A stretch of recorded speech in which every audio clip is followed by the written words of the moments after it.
In this collaborative human-robot interaction scenario, the robot fetches puzzle pieces from the far side of the table.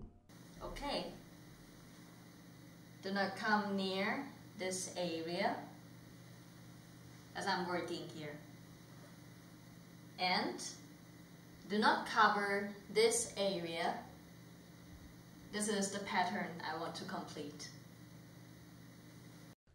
The module for gesture recognition tracks the user's hand and understands intuitive drawing gestures that define areas in the workspace. Natural language instructions inform the robot about the meaning of these areas and the expected robot behavior.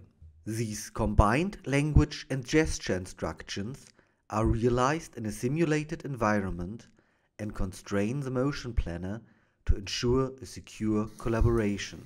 Yay, good job! We made it! Thank you!